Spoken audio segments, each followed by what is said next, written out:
Oke, bertemu lagi dengan channel TV Anime, yang membahas seputar anime teori atau spoiler keren dan fakta di anime One Piece.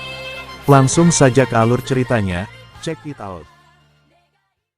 One Piece adalah salah satu cerita dengan pembangunan karakter yang paling menarik di dunia. Dan untuk penggemar One Piece pasti sadar, kalau Monkey D. Luffy bukanlah karakter tipe pemimpin, dan kemungkinan dia juga yang termasuk paling sulit untuk dijadikan panutan, karena hobinya hanya tidur makan dan bertingkah konyol dan mengganggu orang lain. Tetapi kalau seorang penggemar One Piece ditanya, apakah Luffy pantas menjadi pemimpin, seperti halnya Mimin, dan kita semua pasti akan menjawab iya, tanpa ragu. Akan tetapi pertanyaannya, apa sih yang membuat Luffy yang konyol bodoh berisik dan usil ini, justru menjadi karakter yang paling dikagumi di One Piece? Dan di video ini kita simak, Monkey D. Luffy yang sebenarnya memiliki kualitas seorang pemimpin. Yang pertama, ketika Perang Besar Marineford, Dracula Mihawk yang dulu adalah salah satu Shichibukai, dan yang sekarang menjadi salah satu pemimpin di Cross Guild, pernah berkata jika Luffy memiliki kekuatan yang paling menakutkan di lautan, yaitu kemampuan untuk mengubah seseorang di sekitarnya untuk menjadi sekutu. Padahal kita semua tahu jika Luffy bukanlah seseorang pembicara ulung. Tidak seperti halnya Char lain yang dengan berbicara bisa mengubah hati lawannya dengan kata-kata. Justru sebaliknya, Luffy tidak pernah banyak omong kalaupun sedang berbicara pasti isinya ngelantur. Seperti di cerita dalam Pulau Jaya, ketika Luffy, Zoro, Nami pergi ke arah kota, yang sedang mencari informasi tentang keberadaan Pulau Langit. Bajak laut Belami yang mendengar itu kemudian menyerang mereka. Tetapi Luffy memerintahkan kepada Zoro untuk tidak membalas, dan akhirnya Luffy dan Zoro dipukuli dan mereka ditertawai oleh seisi bar. Lalu di momen lain Luffy kembali mendatangi Belami, kali ini ia datang untuk meminta emas yang ia curi dari seorang paman yang bernama Montblanc Cricket.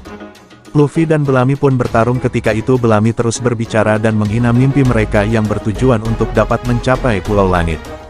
Dia mengatakan hanya orang-orang bodohlah yang percaya dengan Pulau Langit. Luffy yang saat itu marah, tanpa mengucapkan satu kata pun, lalu menghabisi Belami hanya dengan satu pukulan. Ya, Luffy memang karakter yang bertarung tanpa banyak bicara, dia tidak terlalu banyak berpikir tetapi selalu yakin akan keputusannya, sebodoh dan seabsurd apapun itu. Sifat ini, sebenarnya sangat berkaitan dengan fungsi seorang pemimpin, yaitu mempengaruhi dan memberikan keyakinan.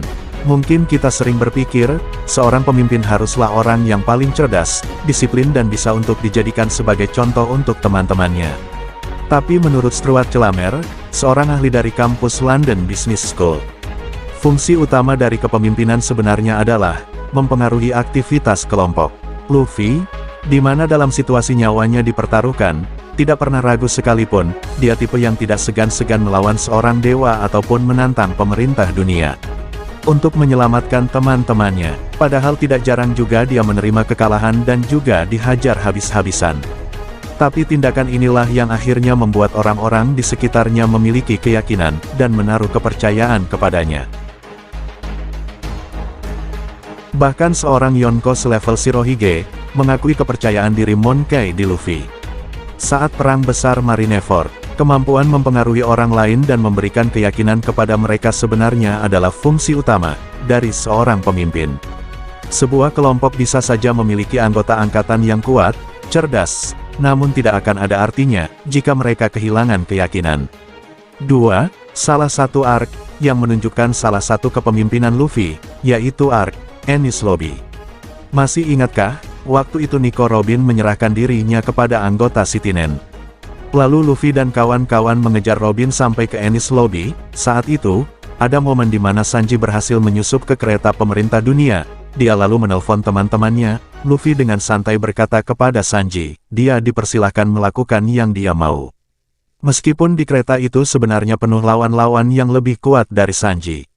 Bahkan Zoro pun menentang keputusan Luffy itu. Tetapi inilah adalah salah satu momen yang menunjukkan di mana Luffy mempercayai anggota krunya. Dan ada banyak sekali momen yang menunjukkan hal seperti ini, di mana Luffy mempercayai anggotanya. Bukan hanya sekali dua kali ia menggantungkan hidupnya kepada mereka, dan ini salah satu sifat yang penting, yang harus ada di sifat seseorang pemimpin, yaitu mempercayai anggotanya. Dalam sebuah kerjasama tim, rasa saling percaya antara seorang pemimpin dan kelompok sebenarnya adalah hal yang paling penting. 3. Pada dasarnya, jiwa kepemimpinan tidak melulu dilihat dari peristiwa-peristiwa besar, kadang dari hal-hal kecil yang tidak kita sadari, banyak tersimpan hal-hal kepemimpinan. Momen lain yang juga memperlihatkan mengapa Luffy pantas menjadi seorang pemimpin, yaitu dalam perjalanan menuju Alabasta. Luffy dengan mata kepalanya sendiri menyaksikan betapa menderitanya orang-orang di sana. Seorang kakek berjuang setengah mati menggali pasir hanya agar mendapatkan sekaleng air kecil untuk Luffy. Tapi kakek itu percaya suatu hari, raja akan menjadikan desanya seperti dulu lagi. Setelah menyaksikan hal itu, Luffy dalam perjalanan bersama teman-temannya berhenti, dan mengatakan dia tidak mau ikut meneruskan perjalanan itu lagi. Teman-temannya pun heran.